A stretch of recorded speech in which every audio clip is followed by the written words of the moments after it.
At ayan na nga guys. Okay, so ngayong hapon nag-i-expect tayo na si Bitcoin is bubulusok naman siya pataas. So, ang target ko dito is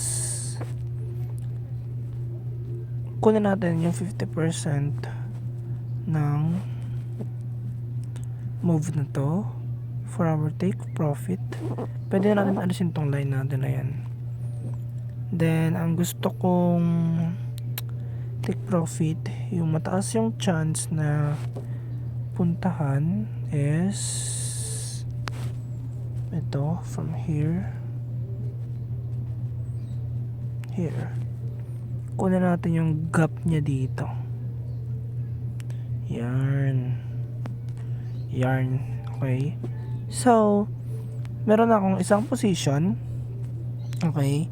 So, entry tayo dito sa breakout. Then, ang stop loss natin is nandito sa low.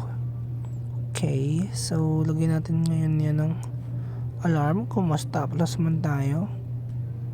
Okay. So, now, nakakakita naman na tayo konti kasi hindi pa naman na-violate yung high niya dito sa left. Pag na-violate na yan, ayan, medyo goods na yan. Medyo yung price niyan is pwede na rin talagang tumaas. Parang ayun na yung signal niya na meron na tayong trend shift. So, break na tong trend line natin dito. Then, na-violate na rin yung ibang highs. Then, itong high na lang na to yung tinitignan natin. Pero meron na akong position dito. Pag na-break pa yan, mataas na yung chance na lumipad na yan papunta dito sa ating take profit area. So, sana makadalawa or tatlong position tayo para syempre sulit yung ano natin, yung pag-capture natin ng move. So, ang entry natin, pwede tayong gumamit ng TPI setup ko, which is meron na yung mga indicators and other setups, pero hindi ko na siya i-explain dito sa video kasi masyado siyang mahaba. Then, pwede rin naman tayong entry sa mga point of interest like order block, previous resistance, or gaps, or Fibonacci 0.5 to 0.618. Okay? So, yun lang muna for now. Update ko na lang kayo mamaya. Bye-bye. Yan, 'di ba? Sabi sa inyo spike, then take profit. Ganun lang siya kasimple, 'di ba? Hehe. Ayan, so 6 trades na tayo. So, di na mag-trade ngayong araw.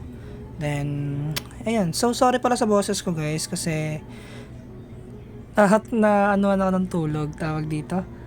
Ano man tawag doon, yung naputol yung tulog. Pero okay lang yan. At least kumita naman ng pera. Dahil ako ay alipin ng pera. Char. So, ayun.